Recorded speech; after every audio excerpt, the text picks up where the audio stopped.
وصحبه أجمعين.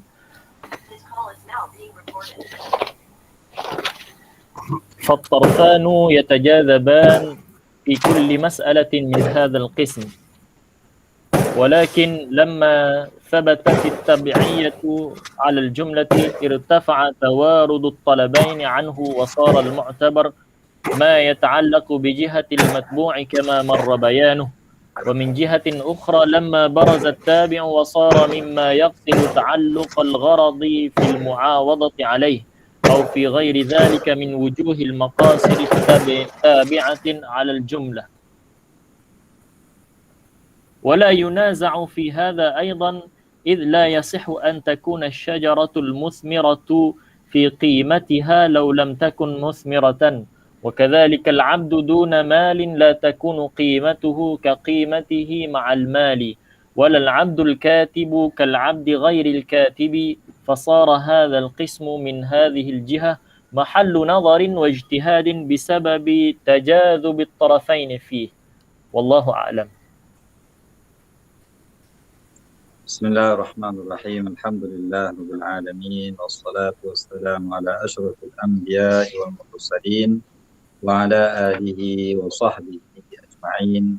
سبحانك لا علم لنا إلا ما علمتنا إنك أنت العليم الحكيم، ولا حول ولا قوة إلا بالله العلي العظيم. اللهم اجعل أعمالنا كلها صالحة ولوجهك خالصة ولا تجعل فيها لأحد شيئا. أما بعد، فخير ما أحييكم به تحية الإسلام، وتحية الإسلام السلام. السلام عليكم ورحمة الله وبركاته. Pertamanya, kita mengucapkan syukur kepada Allah Subhanahu Wa Taala kerana pada malam ini sekali lagi kita dapat bersama-sama untuk meneruskan pengajian kita pembacaan kitab Al-Muwafaqat karangan Al-Imam Abu Ishaq Asy-Syatibi rahimahullahu ta'ala. Jadi kita masih lagi membicarakan mengenai Al-Amru dan Nahyu, dan masih lagi dalam masalah memperkatakan mengenai talazum di antara Al-Amru dan Nahyu, yang mana Imam Syatibi sebelum ini telah membawakan beberapa kaedah sekiranya berlakunya talazum di antara Al-Amru dan Nahyu, yang mana adanya tabi' dan matbu', maka hendaklah kita mendahulukan yang matbu' dan meninggalkan yang tabi' tersebut.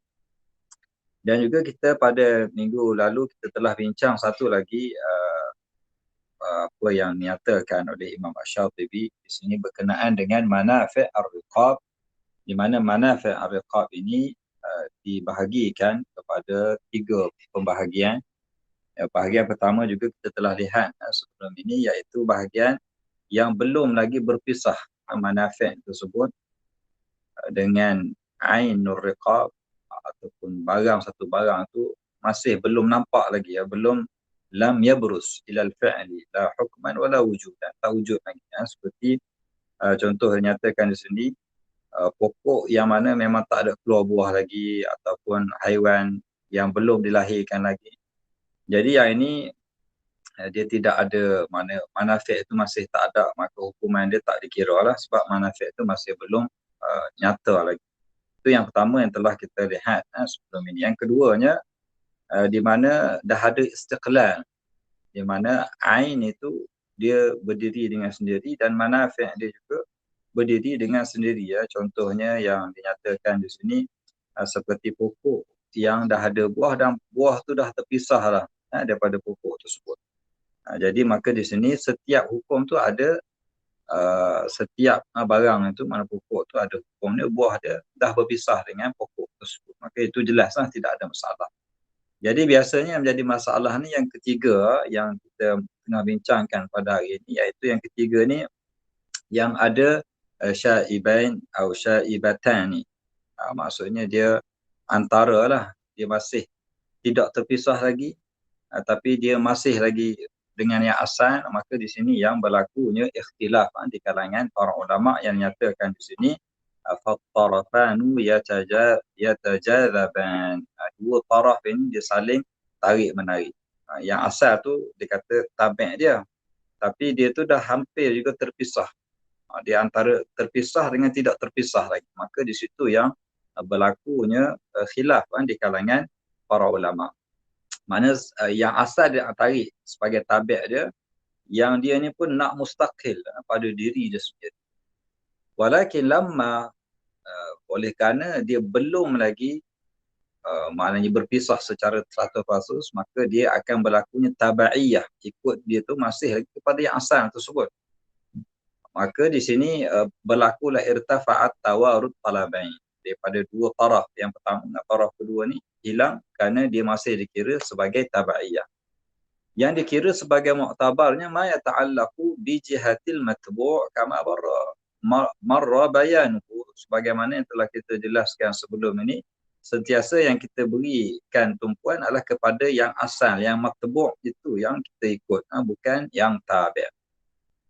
Dan daripada jihad ukhra pula kita lihat, oleh kerana dia telah hampir ada istiqlal, barazat tabi' wa sara mimma yuqsadu, sehingga orang bila nak beli satu barang tu tengok pada manfaat tersebut yang dah hampir terpisah daripada yang asal tersebut, sehingga menjadi satu tujuan yang asal dalam muawadah, dalam satu akad tersebut. Au fi ghairi dhalika min wujuh al-maqasid at-tabi'ah, yang mana ia menjadi maqasid yang kedua dalam pembelian satu benda ataupun satu perkara tersebut. Di mana telah kita bincangkan sebelum ini, bila kita beli satu barang tu, tujuan asal dia barang itulah, manfaat itu dah jadi tabi'ah. Jadi begitulah juga ada kala orang dia tengok pada manfaat itu, bukan pada barang tersebut. Maka yang ini juga tidak ada tanazu'. Illa yasihhu an takuna syajaratu al-muthmirah. Bila kita melihat contohnya satu pokok yang penuh dengan buahnya, maka sudah pasti harga pokok tersebut lebih mahal lah, kerana qimah dia dah tinggi, kerana dia ada buah dia, manfaat dia. Maka dia sudah tentu berbeza kalau dia tidak ada buah dengan pokok yang dah ada buah. Sama juga dengan hamba yang tidak ada harta. Dengan hamba yang ada harta, sudah pasti dia berlaku perbezaan. Maka tidak boleh juga kita kata hamba yang tidak ada harta itu sama seperti hamba yang ada harta. Maka bila orang dia nak beli hamba tu, dia tengok hamba yang ada harta tu mempunyai harta yang lain lah, berbeza dengan hamba yang tidak ada harta. Sama juga dengan hamba al-katib. Hamba yang katib ni maknanya dia pandai menulis. Kerana zaman dulu menulis ni satu kemahiran. Dia ada makna bonus lebih lah daripada orang yang tak pandai menulis. Kalau zaman kita ni mungkin hampir semua orang boleh menulis, jadi tak ada masalah. Jadi zaman dulu tu menulis tu sebagai satu kemahiran, maka dia tidaklah sama hamba yang pandai menulis dengan hamba yang tidak pandai menulis. Fasara hadzal qism, maka oleh itu bahagian yang ketiga ni dia ada dua jihad tersebut. Min hadhil jihad, kalau kita tengok dia tu hampir kepada dua taraf tadi, saling tarik menarik, yatajazaban, maka ia adalah merupakan mahal nazar. Mana para ulama dia akan berhati-hatilah melihat perkara ini dan menjadi satu benda ijtihad. Dan berlaku khilaf lah bila dah ada ijtihad dan ada setiap orang ada dalil dia, maka di situ akan berlaku khilaf kerana adanya ijtihad bisababi tajadzub at-tarafain, kerana dia ada tarik menarik tadilah antara jihad yang asal dengan jihad yang istiqlal. Adakah dia mustaqil ataupun masih lagi tabi' kepada yang asal tersebut. Okey, betul. وأيضا فليس تجاذب الطرفين فيه على حد واحد، بل يقوى الميل إلى أحد الطرفين في حال ولا يقوى في حال أخرى. وأنت تعلم أن الثمرة حين بروزها وقبل الإبار ليست في القصد ولا في الحكم كما بعد الإبار وقبل بدو الصلاح، ولا هي قبل بدو الصلاح كما بعد بدو الصلاح وقبل اليبس، فإنها قبل الإبار للمشتري، فإذا أبرت فهي عند أكثر العلماء للبائع إلا أن يشترطها المبتاع، فتكون له عند الأكثر، فإذا بدا صلاحها فقد قربت من الاستقلال وبعدت من التبعية، فجاز بيعها بانفرادها. ولكن من اعتبر الاستقلال قال هي مبيعة على حكم الجذ، كما لو يبست على رؤوس الشجر فلا جائحة فيها. ومن اعتبر عدم الاستقلال وأبقى حكم التبعية قال حكمها على التبعية لما بقي من مقاصد الأصل فيها، ووضع فيها الجوائح اعتبارا بأنها لما افترقت إلى الأصل كانت كالمضمومة إليه التابعة له، فكأنها على ملك صاحب الأصل، وحين تعين وجه الانتفاع بها على المعتاد صارت كالمستقلة، فكانت الجائحة اليسيرة مغتفرة فيها، لأن اليسير في الكثير كالتبع.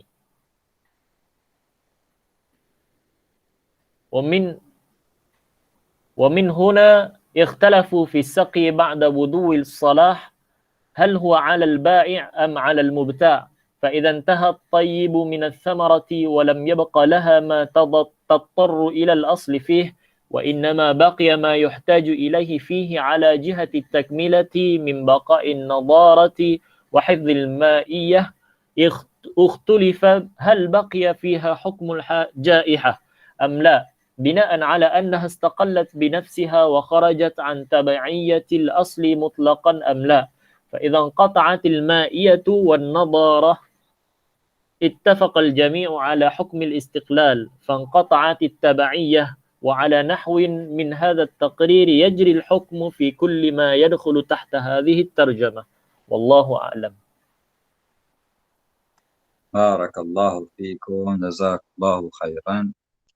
Jadi sambungan kepada apa yang dinyatakan oleh Imam Syatibi mengenai masalah pembahagian yang ketiga ni, iaitu yang ada khilaf ataupun ada ijtihad di kalangan para ulama, kerana manafik tersebut dia berlakunya di situ kita sebut tadi dia menarik antara asal dengan istiqlal. Maka di sini Imam Syatibi mengatakan falaisa tajadub at-tarafain, yang menjadikan dia khilaf atau ijtihad tersebut sebab tajadub, tarik menarik tersebut, dia tarik ke arah ini ataupun tarik arah ini, dia tidak sama, laisa ala haddin sawa ataupun haddin wahid, bukan sama dari sudut makna kuat dia ataupun lemah dia. Kadang-kala yaqwi al-mai ila ahad at-tarafain fi hal, kadang-kala dalam satu keadaan mungkin dia pergi kepada asal dia tak pergi pada istiqlal. Wala yaqwi fi hal ukhra, kadang-kala dia keadaan dia lemah pula, dia hampir kepada istiqlal. Contohnya di sini dia kata anta ta'lam anna thamarah, buah ni biasanya sekiranya dia dah burus, dah keluar nampak buah tersebut, tapi sebelum di ibar ni tersebut dia tutlah pokok tersebut, maka pokok tersebut laisa fil qasdi wala fil hukmi kama ba'da al-ibar.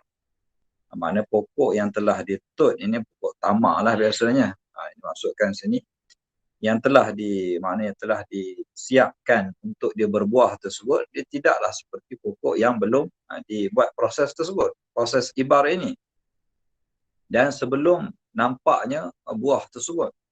Sama juga keadaan sebelum nampak buah itu dah masak, budu salah, nampak dia jelas pokok buah tu dah masak, dengan belum lagi nampak, masih lagi coklat kuning lagi atau baru keluar bunga lagi, putih lagi, maka dia tidak sama dengan yang dah keluar buah. Jadi itu yang menyebabkan perbezaan, adakah manafik tersebut dia kembali kepada asal ataupun dia istiqlal.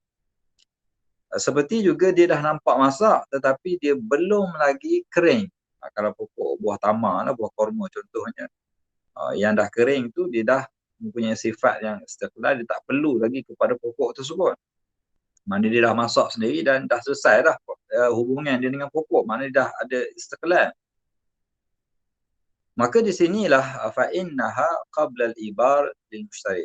Syarak telah menetapkan sekiranya penjual pokok tamar ni, contoh dia tak buat proses, maka yang ini adalah hak milik kepada mushtari. Yang orang beli tu dia dapatlah sebab baik tak buat proses tersebut. Tetapi apabila telah membuat proses takbir ini, ubirat, maka di kalangan para ulama ramainya mengatakan ia adalah milik al-bai' berdasarkan hadis sebelum ini yang telah kita bacakan. Kecuali jika disyaratkan oleh pembeli tadi. Pembeli kata aku nak beli pokok ni dengan buah dia sekali nanti kalau terhasil. Maka yang itu jadi milik kepada pembeli. Fatakunu lahu indal akthar. Maka di kalangan para ulama ramainya mengatakan itu adalah milik pembeli sekiranya dia mensyaratkan begitu berdasarkan hadis itu. Fa'idha bada salahuha. Bila dah kita tengok pokok ni dah jelas dia punya buah dia dah masak, dah mana boleh makan lah, dah salah, mana dah sesuai untuk makan, maka keadaan tersebut dia telah hampir kepada istiqlal. Sebab buah ni dia nak masak tu dia perlu pada pokok, tapi bila dia dah masak dia tak perlu lagi kepada pokok, maka itu jihah istiqlal dia, maknanya dia dah tak perlu lagi pada pokok dan orang boleh boleh cabut dia ataupun boleh tuai dia lah, boleh tuai pokok tersebut sebab dia tidak lagi perlu pada pokok tersebut. Dan pada keadaan itu dia telah menjauhi minat tabaiyah. Maksudnya asalnya dia hampir dengan pokok, semakin hari dia semakin jauh sehingga dia mustaqil. Jadi itu yang menyebabkan ulama nak jadi maksudnya berlakunya nazar ataupun mahal ijtihad tadi kita sebut. Sebab mungkin hari ni punya hukum tak sama dengan hari esok. Minggu ni punya hukum tak sama dengan minggu depan. Ataupun bulan ni punya buah tak sama dengan buah yang akan datang. Jadi sebab tu dia perlu kepada nazar tadi. Nak tengok dia tu ada tabaiyah ataupun dah mustaqillah. Jadi dia berbeza mungkin pada setiap waktu, pada setiap minggu ataupun setiap bulan. Jadi itu yang perlu dilihat sama ada dia masih ada tabaiyah tersebut ataupun tidak. Maka sekiranya dia dah mustaqil fajaza bai'uha bil firadiha. Kalau buah tu memang dia dah masak sendiri, tak perlu lagi pada pokok, dah kita boleh jual buah tu tanpa pokok lah. Maknanya kita tuai dia ataupun kita ambil buah tu kita jual lain lah. Tak perlu dia pada pokok tersebut. Namun bagi orang yang mengatakan i'tibar istiqraqah la hiya mabi'atun ala hukmi al-jaddi kama law yabisat ala ru'usi syajar. Walaupun orang yang mengatakan istiqlal tu mereka menganggap dia seperti kita menjual buah yang telah maknanya yang telah kering lah. Hukum orang menjual buah yang dah kering ke atas pokok tu, masih dekat atas pokok yang tidak ada jaihah. Jaihah ni macam penyakit lah. Macam corona ni pun dia panggil penyakit yang merebak, maknanya merosakkan tanaman. Itu pada asalnya lah jaihah yang berkaitan dengan pupuk. Tapi sekarang ni jaihah corona pun dia panggil, maknanya sebab dia merebak kepada seluruh dunia. Jadi kalau tidak ada jaihah maka dibenarkan menjual buah yang ada kat pokok sekiranya dah kering. Maknanya dah masak lah maksudnya, itu dibenarkan. Itu orang yang mengatakan buah itu hukum dia istiqlal walaupun masih ada kat atas pokok lagi. Tapi dia sebenarnya dah tak perlu pada pokok tersebut. Dia dah boleh mustaqil. Tetapi sebagai ulama yang lain pula dia kata tidak, oleh kerana dia masih lagi kat pokok, dia belum istiqlal, belum lagi mustaqil. Wa abqa hukm tabaiyah. Maka ini berlakunya khilaf. Jadi dia kata tengok buah tu ada kat atas pokok lagi. Jadi hukum dia tabak kepada pokok tersebut. Buah tu dia tabi' kepada pokok. Maknanya di sini tengoklah sama ada dia milik pembeli ataupun milik pada penjual. Maka di sini mereka akan berikan hukumnya ala tabaiyah berdasarkan tabak ataupun tabi' kepada pokok tersebut. Lima baqiya min maqasidi al-asli fiha, kerana kita ikut hukum asal dia, buah tu memang asal pada pokok tersebut. Dan mereka meletakkan jawaih itu sebagai satu iktibar kerana dia dalam satu keadaan tak boleh kita nak maknanya bila keadaan jaihah ni jadi hukum lain lah pula. Sebab jaihah tu merosakkan, walaupun kita dah nampak contohnya buah tu dah elok, dah masak, tiba-tiba datang penyakit, rosak semua buah tersebut. Jadi rugilah pula orang beli yang dia ingatkan dia dah boleh dapat buah, rupanya tak dapat buah tersebut sebab ada penyakit ataupun merosakkan buah tersebut. maka dia perlu kepada asal kanat kal madmumah.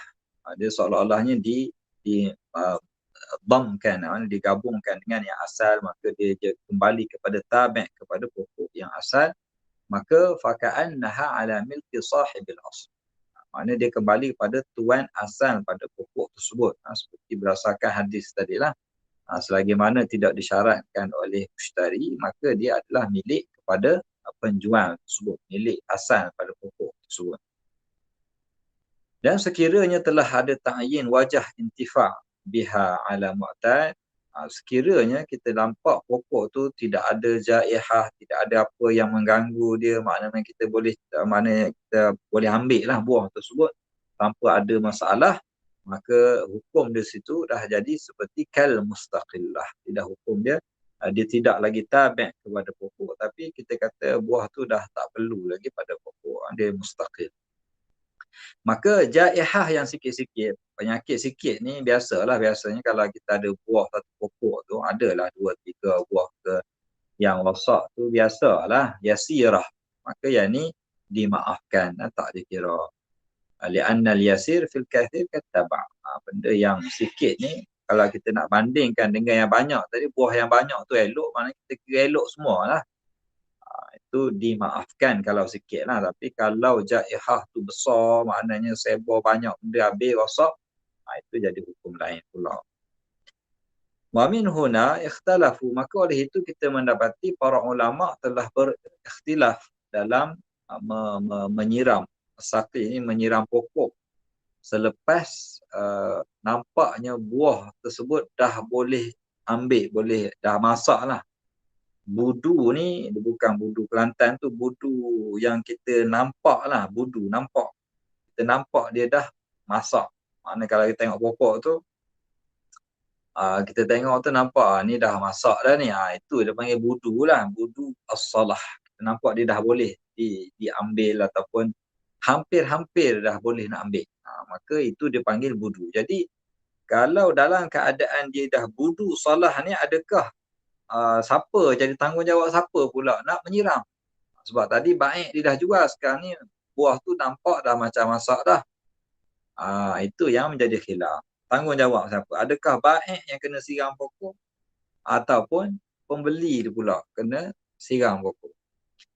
Fa'idha intaha at-tibu min ath-thamarati, maka bila dah nampak dia punya keelokan salah dia, mana masaknya buah tersebut daripada pokok tersebut, maka dia tidak lagi lam yabqa laha ma tattaru ila al-asli fiha. Mana pokok buah yang dah masak ni memang dia tak perlu pada pokok dia dah. Jadi buat apa nak siram? Maksudnya tanggungjawab pada baik tu sepatutnya dah selesai lah. Dia kata buah aku dah masak, jadi ambil lah. Ni kalau kamu nak siram lain lah. Maknanya tu hak kamu lah nak jadikan buah lebih masak ke lebih air ke, itu kira lain pula. Tapi asalnya dia kata dia dah tak perlu lagi kepada pokok yang asal. Wa innama baqiya ma yahtaju ilaihi fihi ala jihati takmilah. Dia hanya nak sempurna, nak lengkapkan buah tu, nak jadi cantik, elok. Kalau jual tu mungkin harga dia lagi mahal pula. Kalau tak siram, mungkin buah dia tak cantik sangat. Jadi bila bab takmilah ni, maka dia dah jadi, itu yang kita sebut tadi, dia ada ikhtilaf ulama. Macam mana nak kata baik ataupun nak kata kepada pembeli. Min baqa'in nadhara wa hifdhil ma'iyah, supaya nampak dia lebih elok, lebih cantik, dan nak menjaga air supaya mana buah tersebut mungkin lebih ranum dan sebagainya lah. Maka ulama juga ikhtalafa hal baqiya fi hukmul jaihah. Dalam keadaan bila dia dah masak ni, kita nak kata dia hukum jaihah lagi ataupun sebab dah masak dah. Maknanya adakah dia dhamin kepada pembeli tadi, dia oleh kerana dia dah beli, maka benda tu dah masak, tanggungjawab dia lah. Maknanya penjual selesai lah. Bina'an ala annaha istaqallat binafsiha, kerana dia dah buah tu dah istaqallat, dia dah berpisah dengan pokok tersebut. Wa kharajat min tabaiyatil asl, dia dah keluar daripada tak mengikut pokok dah, maknanya dia masuk sendiri. Ataupun kita nak kata dia belum lagi mustaqil. Mana sama ada kita nak kata dia mustaqil secara mutlak ataupun tidak lagi mustaqil.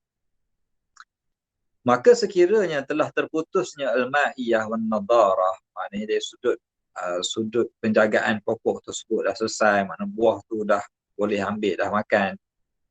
Maka di sini para ulama telah bersepakat bahawa dia hukum istiqlal. Maknanya dia tak perlu nak cantikkan buah, maknanya tak ada faedah daripada sidang pokok. Dia tidak akan menambah kecantikan dia ke, kesedapan dia ke, keranuman dia ke, tak ada lah. Maka ulama sepakat ini nama dia hukum istiqlal. Mana buah tu dah tidak lagi perlu langsung kepada pokok tersebut. Inqata'at at-tabaiyah. Maka terputuslah hubungan tabaiyah di antara pokok dengan buah tersebut. Maka begitulah juga dengan perkara yang lain. Dia kiaslah, mana kalau pokok dengan buah ni kita boleh buat. Begitu sama juga dengan benda lain. Nak tengok tabaiyah tu, maknanya perlu pada nazar, perlu pada ijtihad, tengok pada waktu dia, waktu awal ke, waktu muda ke, waktu tua ke, dah masak ke, belum, itu semua kena tengok lah. Sebab kita nak isbatkan tabaiyah dia ataupun kita tak nak isbatkan tabaiyah. Maka dia yajri al-hukum fi kulli ma yadkhulu tahta hadhihi tarjamah. Mana kita boleh kiaskan dengan hukum-hukum yang lain. Seperti pokok dengan buah.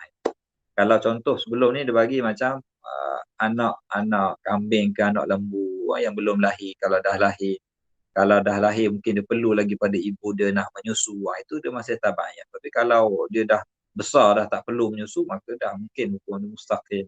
Jadi begitulah dia tengok antara tabaiyah dengan istiqlaliyah tersebut. Okey, jadi kita selesai fasal dalam pembahagian hukum tabaiyah dengan istiqlal. Mana ada yang mustaqil yang secara jelas, ada yang tabak secara jelas, dan ada yang antara-antara. Manzilah baina manzilatain. Tak tahu dia nak kembali pada asal ataupun tidak kembali pada asal, yang itu yang disebut tadi ulama ada khilaf dan ada ijtihad. Okey.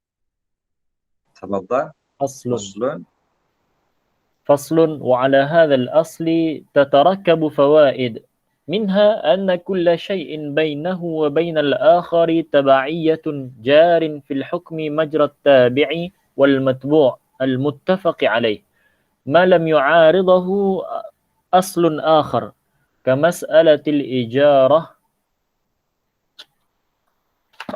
على الإمامة مع الآذان أو خدمة المسجد، ومسألة اكتراء الدار تكون فيها الشجرة أو مساقات الشجر يكون بينها البياض اليسير، ومسألة الصرف والبيع إذا كان أحدهما يسيرا، وما أشبه ذلك من المسائل التي تتلازم في الحس أو في القصد أو في المعنى، ويكون بينها قلة وكثرة،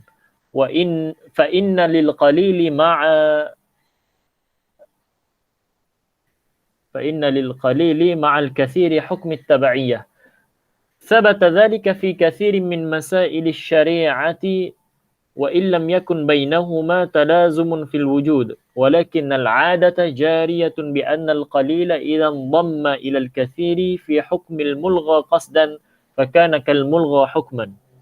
ومنها أن كل تابع قصد فهل تكون زيادة الثمن لأجله مقصودة على الجملة لا على التفصيل، أم هي مقصودة على الجملة والتفصيل؟ والحق الذي تقتضيه التبعية أن يكون القصد جمليا لا تفصيليا، إذ لو كان تفصيليا لصار إلى حكم الاستقلال فكان النهي واردا عليه فامتنع، وكذلك يكون إذا فرض هذا القصد فإن كان جمليا صح بحكم التبعية، وإذا ثبت حكم التبعية فله جهتان والله أعلم. Barakallahu fiik, jazakallahu khairan. Jadi fasal yang ini pula, fasal yang baru ni pula, satu lagi Imam Syatibi bawa pada kita fawaid daripada perbincangan kita duk bincang mana mana yang asal, mana yang tabi', mana yang matbu', ni dia bawa beberapa fawaid. Fawaid ni sini dia macam kaedah lah, macam kaedah fiqhiyah yang boleh kita ambil daripada perbincangan yang telah kita bincang sebelum ini. Asal ni dia kata bawa beberapa faedah. Mana bawa pada kita ada beberapa kawaid lain pula kita boleh gunakan. Antaranya kawaid ataupun fawaid ini, mana semua benda kullu syai. Yang ada antara dia dengan yang lain tu ada hukum tabaiyah, ada hubungan, ada hukum talazum contohnya, ataupun kita kata yang ni ikut pada benda ni ikut pada benda ni. Maka hukum dia jarin fil hukmi majrat tabi'i wal matbu' al muttafaq alaih. Maka hukum dia, kita kata benda yang ada tabaiyah ni, hukum dia adalah tabi' tu diikut pada matbu'. Sebagaimana yang telah disepakati sebelum ini khususnya bahagian yang pertama, yang mana dia adalah tabi' kepada yang asal, qism awal yang telah dibincangkan itu sebelum pasal sebelum ini. Cuma di sini tambahan yang Imam Syatibi bawakan, sekiranya malam yu'ariduhu aslun akhar, sekiranya dia tidak bertembung dengan asal lain pula. Mana ni dah asal dah, tapi ada asal lain pula. Sebab tu nak jadi mujtahid, nak jadi mufti ni, dia bukan tahu usul saja, dia kena tahu sekiranya berlaku pertembungan di antara usul.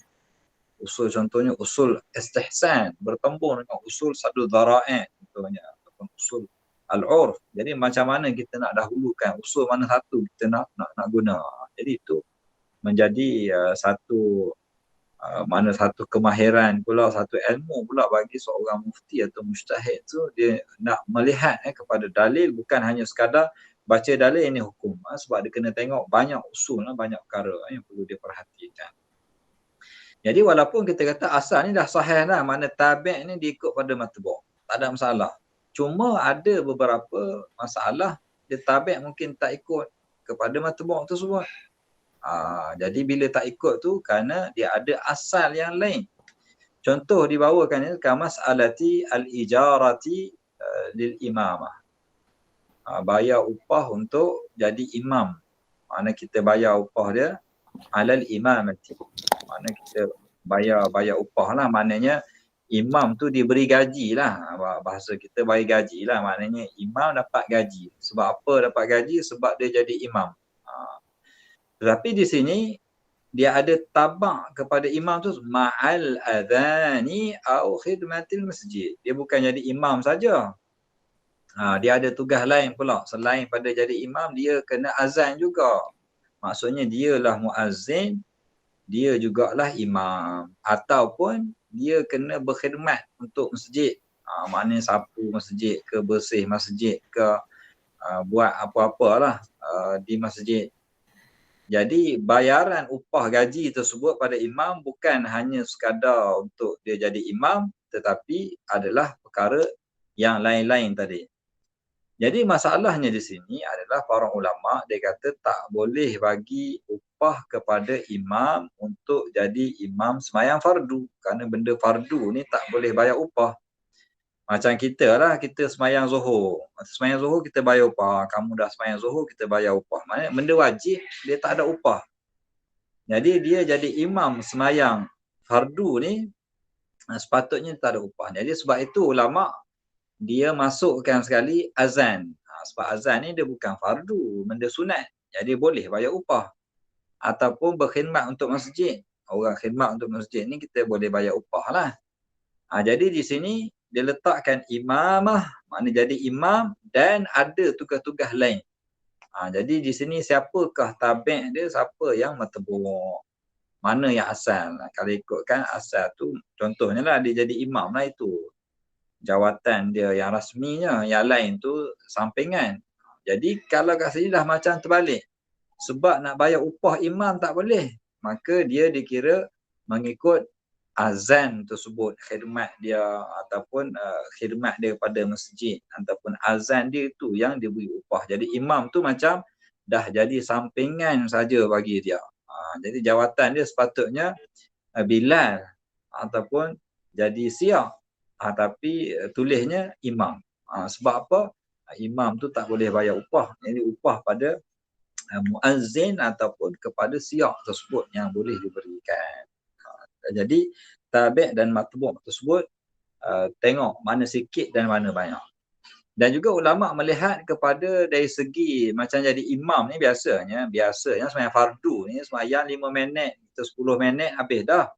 Tapi kalau khidmat masjid ni dia lagi banyak lah. Mungkin dia kena duduk setengah jam sebelum azan, dia buka pintu masjid, bersihkan. Jadi yang kerja banyak tu yang dikira.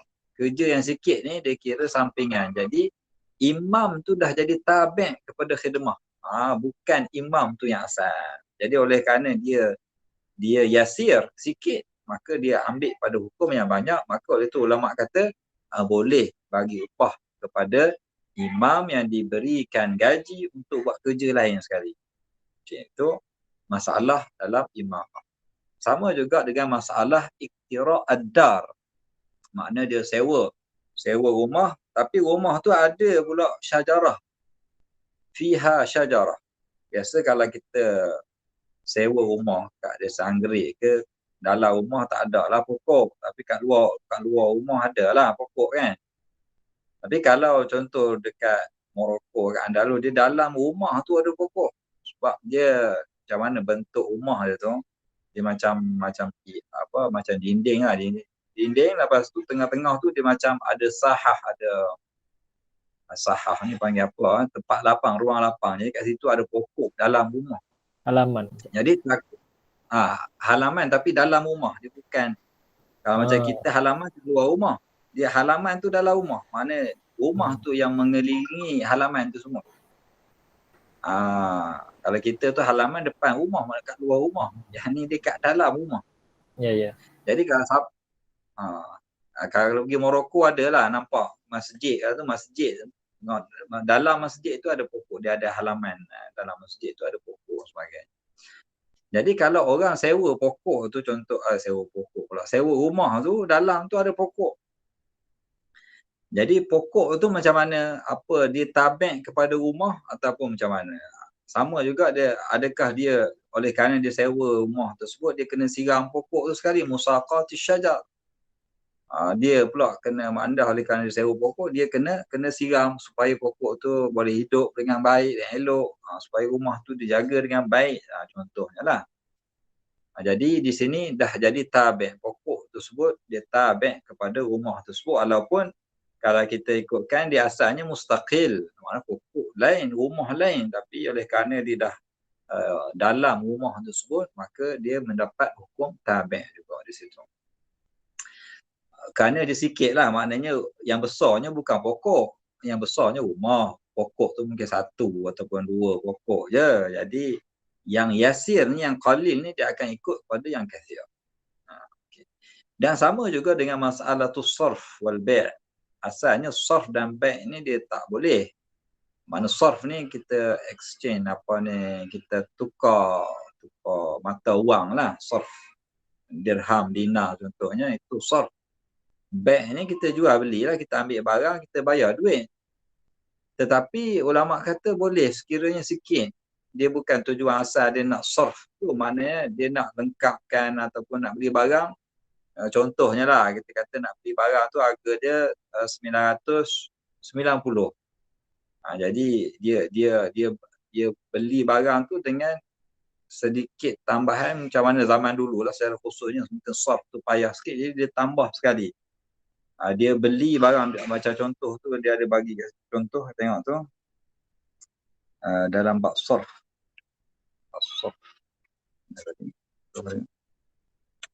Dia ada banyak contoh. Sarf nombor 6. Dia kata dia beli ka'an yashtari syatun wa khamsatu darahim bi dinar. Zaman dulu 1 dinar tu besar lah.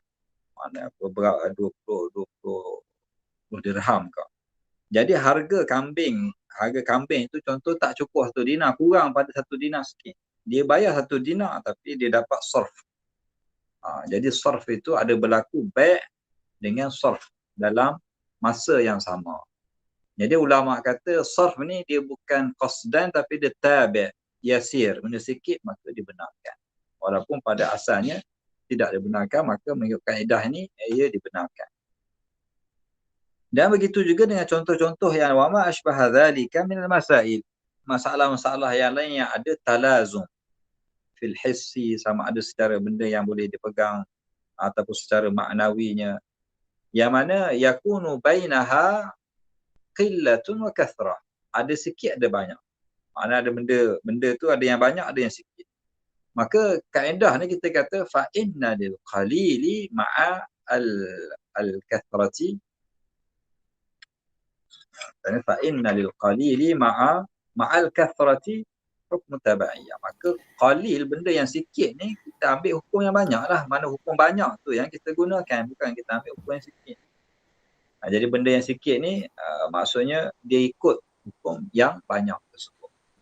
Sabata dzalika, maka perkara ini telah sabit dalam banyak masail dalam syariah, walaupun lam yakun bainahuma talazum, walaupun dia tidak ada talazum, tak ada kaitan secara jelas, secara wujudnya, tapi memang biasanya kita ambil benda yang sikit tak kira lah. Maknanya yughtafar, maknanya dimaafkan lah. Kerana secara adat, walakin al-adaja annal qalil, benda yang sikit ni bila masuk dalam benda yang banyak, maka benda sikit tu dah jadi macam mulgha. Maknanya tak kira lah, orang tak tengok pun benda sikit tersebut. Maka samalah juga kalau dari segi adatnya begitu, hukum pun kita kata sama juga. Benda sikit ni tak dikira, kita ambil hukum yang banyak tersebut. Itu juga contoh dalam masalah tabi' dengan matbu'. Kemudian wa minha, antaranya juga yang nyatakan di sini, anna kulla tabi'in, benda semua yang ada tabi' ini, sama ada yang ada qasad, maknanya orang contoh dia beli barang tu dia nak pada manfaat yang tabi' ni, bukan yang pada barang asal. Maka adakah kita kata fahal takunu ziyadatu thaman li ajlihi maqsudah ala jumlah atau ala tafsil. Maknanya dia beli contoh barang tu, dia nak pada satu manfaat itu secara khusus. Kata aku nak beli ni memang nak manfaat itu saja, bukan nak barang semua. Nak manfaat saja.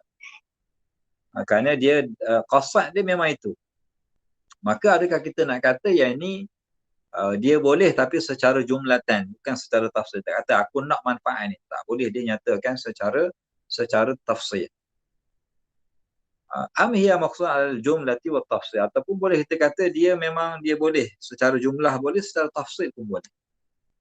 Maka mengikut yang benarnya kata Imam Syatibi, mana perkara yang benar yang sepatutnya taqtadhihi tabaiyah, ikut kaedah tabaiyah ni kita kata orang yang beli atau membuat akad untuk mendapatkan manafi' ini hendaklah qasad tersebut jumaliyan, maknanya secara jumlah. Maknanya aku beli barang ni maknanya dengan niat nak dapat segala manfaat dia yang ada lah, secara jumlatan. Maknanya bukan dia kata aku nak manfaat pertama, manfaat kedua, manfaat ketiga, semua manfaat dia letakkan secara tafsir, tidak. Secara jumlatan, secara segala manfaat yang ada pada dia secara jumlatan. Idh law kana tafsiliyan la sara ila hukm al-istiqlal. Kalau dia secara tafsili, maknanya setiap manfaat tu ada dia punya istiqlal dia. Ini harga dia lain. Harga manfaat ni dah lain, dah jadi istiqlal. Maka juga kita dapati syarak telah melarang perkara tersebut, nahi warid. Kerana dia gharar lah, kita beli barang tak tahu kita dapat manfaat atau tidak. Jadi oleh kerana ada gharar, maka telah berlakunya larangan waridan alaihi famtana. Maka tak boleh kita nak secara tafsili. Dia kata inilah manfaat-manfaat daripada barang tersebut secara tafsil. Tapi kita kata secara jumlatan. Wa kadzalika yakunu idza furida hadzal qasd fa in kana jumaliyan, mana kalau kita kata begitu, makanya kalau dia mana beli barang ataupun buat akad barang tersebut secara jumlatan, jumaliyan, maka hukum dia sah bi hukmi tabaiyah. Mana manfaat itu dah jadi tabi' kepada barang asal. Tak ada masalah, maksudnya aku beli barang ni dengan segala manfaat yang ada dengan dia secara jumlatan. Maka hukum tabaiyah tu dapat pada dia. Wa idza thabata hukmu tabaiyah falahu jihatan. Kalau dia dah sabit bagi orang yang punya qasad ini, dia nak makna barang tersebut dengan manfaat dia, kalau dia nak ini kita kata hukum tabaiyah, maka dia ada dua jihah yang boleh kita lihat. Okey, tafadhal. Kita sampai sini ke tadi? Ya, betul, betul Ustaz. Falahu Okey. jihatan. Jihatun ziyadati thamani li ajlihi wa jihatu adamil qasdi ila at-tafsil fihi. فإذا فات ذلك التابع فهل يرجع بقيمته أم لا يختلف في ذلك ولأجله اختلفوا في مسائل داخلة تحت هذا الضابط كالعبد إذا رد بعيب وقد كان أتلف ما له فهل يرجع على البائع بالثمن كله أو لا وكذلك ثمرة الشجرة وصوف الغنم وأشباه ذلك ومنها قاعدة الخراج بالضمان فالخراج تابع للأصل فإذا كان الملك حاصلا فيه شرعا فمنافعه تابعة سواء طرأ بعد ذلك استحقاق أم لا فإن طرأ الاستحقاق بعد ذلك كان كانتقال الملك على الاستئناف وتأمل مسائل الرجوع بالغلات في الاستحقاق أو عدم الرجوع تجدها جارية على هذا الأصل ومنها في تضمين الصناع ما كان تابعا للشيء المستصنع فيه هل يضمنه الصناع كجفن السيف ومنديل الثوب وطبق الخبز ونسخة الكتاب المستنسخ ووعاء القمح ونحو ذلك بناء على أنه تابع كما يضمن نفس المستصنع أم لا فلا يضمن لأنه وديعة عند الصانع ومنها في الصرف ما كان من حلية السيف والمصحف ونحوهما تابعا أو غير تابع ومسائل هذا الباب كثيرة والله أعلم. Barakallahu fiik, jazakallahu khairan. Jadi sambungan kepada mengenai dalam bab tadi mengenai ziyadatus thaman. Mana bila seorang tu kita kata dah sabit pada dia bahawa dia tabaiyah, maknanya dia bukan istiqlaliyah apabila dia telah maksudkan dia beli barang tersebut dia nak pada manfaat tapi secara jumlatan. Maknanya dia beli barang dia nak pada manfaat tersebut dan dia maksudkan masa dia beli itu memang dia nak manfaat. Jadi apabila faidha thabata hukmu tabi' falahu jihah yang dua kita kena tengok, iaitu jihatu ziyadati thaman li ajlihi dan jihah adamul qasdi ila tafsil fi. Jihah ni apa ni, jihah lah kan, apa ni, benda pandangan tempat, jihah ruang. Yang kita lihat adalah ziyadah. Kenapa harga barang tu dinaikkan? Contohnya kalau dia tak ada manfaat itu harga dia kurang, tapi bila ada manfaat itu harga dia naik. Maknanya itu satu pandangan yang perlu kita tengok. Kerana barang itu berbeza harga dia disebabkan dengan manfaat yang dimaksudkan. Itu jihah yang pertama. Adapun jihah yang kedua iaitu dia tidak meletakkan secara tafsil, dia secara jumlatan. Maksudnya dia tak beritahu pun dia kata aku nak manfaat itu secara khusus, secara tafsil, tapi dia nak segala manfaat. Cuma yang menjadi isunya apabila fata dzalika tabi', apa yang dia nak tu, manfaat yang dia nak tu dah hilang. Fata maknanya hilang ataupun musnah, rosak dan sebagainya. Dia beli barang nak manfaat, tengok tak ada manfaat. Macam mana dia nak buat? Jadi fahal yurja'u biqimatihi am la. Maka di sini akan timbullah isu. Maknanya dia beli tadi dengan ada qasad nak manfaat tertentu, sama ada secara jumlatan ataupun tafsilan, maka di sini manfaat itu tidak ada, tabi' itu tak ada. Maka yukhtalafu fi dzalika. Wa li ajlihi juga ikhtalafu. Mana para ulama ikhtilaf dalam masalah ini. Sebab dia ada qasad tersebut dan harga naik disebabkan apa yang dia maksudkan. Contoh yang diberikan di sini, seorang hamba yang dibeli rudda bi'aibin. Di mana hamba ni dah dibeli kemudian dia tolak balik lah. Rudda kerana ada aib. Contoh dia hamba ni dia kata dia ada harta. Maknanya masa dia beli tu hamba tu ada harta. Tapi bila dia dah beli rupanya harta tersebut dah hilang dah. Utlifa atau atlafa malah. Maknanya harta dia dah tak ada. Jadi sekarang ni bila dia dah beli, asalnya dia ingat ada harta, sekarang tak ada harta. Jadi macam mana dia nak buat? Maka adakah dia kena pulangkan kembali kepada baik yang telah menjualkan dengan harga dia beli semua sekali? Sebab masa dia beli tu mungkin ada lagi harta, lepas tu harta tu hilang. Jadi macam mana dia nak buat? Aulah. Sama juga dengan pokok buah yang ada pada pokok. Samalah juga kalau begitu. Maknanya asal dia beli pokok tu sebab ada buah, tiba-tiba buah kena curi. Contohnya lah. Jadi macam mana dia nak pulang balik harga pokok atau harga buah tersebut. Sama juga dengan suf. Apa ni?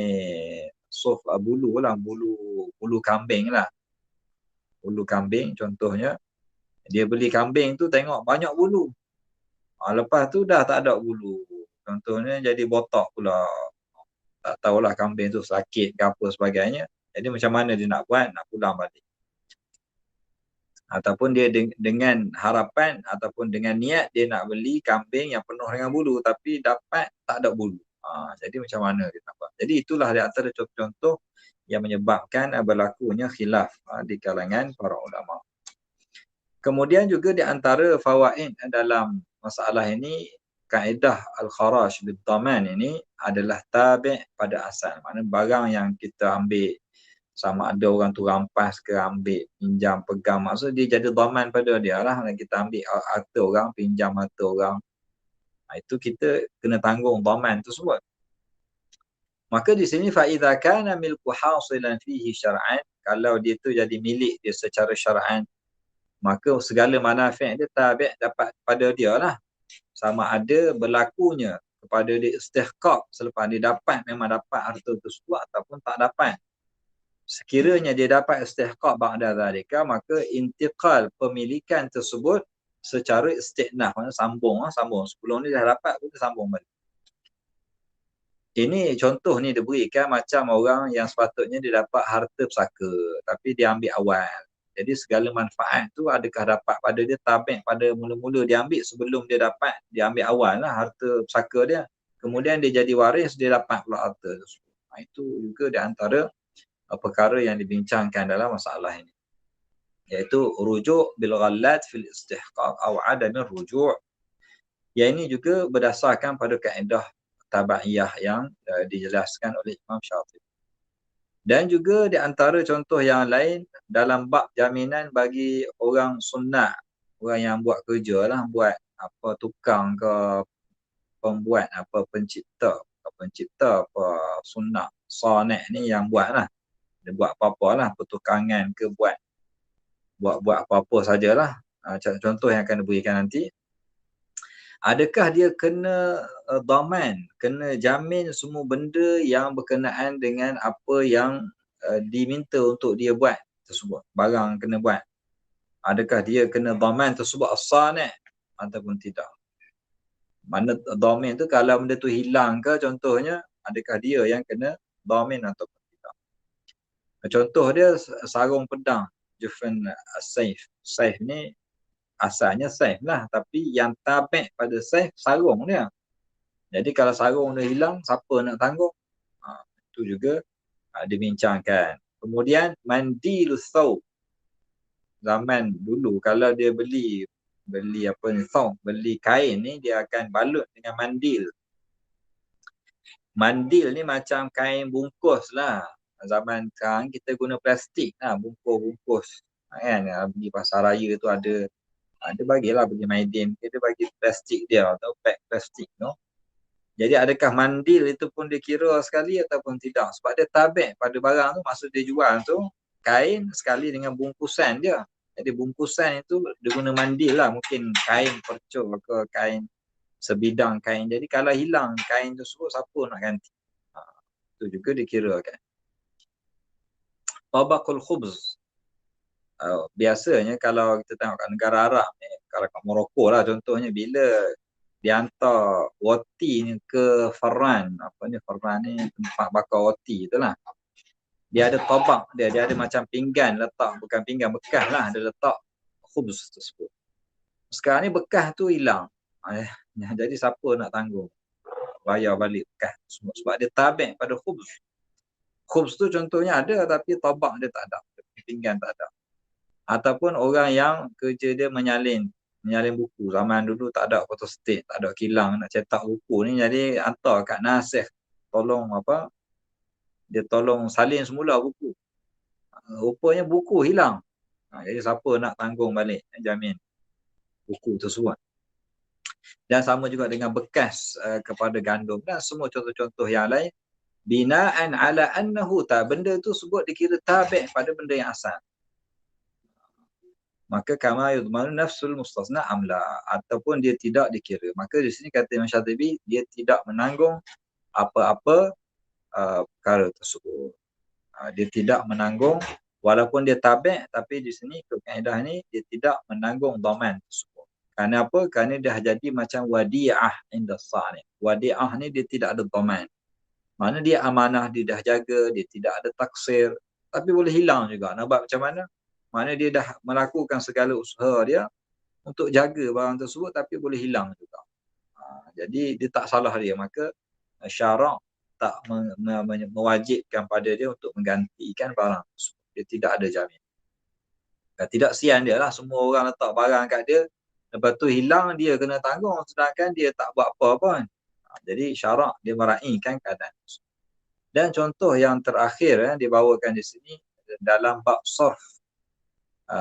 Apa yang ada pada pedang, contoh pedang ni dia ada hiasan. Hiasan tu mungkin ada emas, ada perak. Jadi emas dan perak ni dia masuk dalam bab harta item ribawi ataupun sarf tu semua. Sama juga dengan mushaf, mushaf yang dihiaskan. Jadi semua ni dia ada tabi' ataupun ghairu tabi' seperti yang dijelaskan sebelum. Dan banyak lagi masalah yang lain. Kita nak sambung lagi ataupun cukup dulu? Cukup dulu Ustaz. Ustaz Hashim? Okey. Kita cukup dulu, berhenti.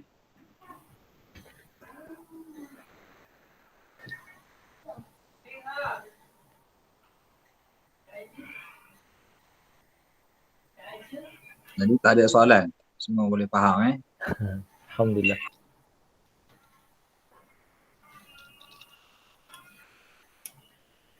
Tinggi juga Ustaz. Okey, jadi kalau tak ada soalan, kita tangguh dulu majlis kita dengan tasbih kafarah dan surah Al-Asr. Subhanakallah wa bihamdika asyhadu an la ilaha illa anta astaghfiruka wa atubu.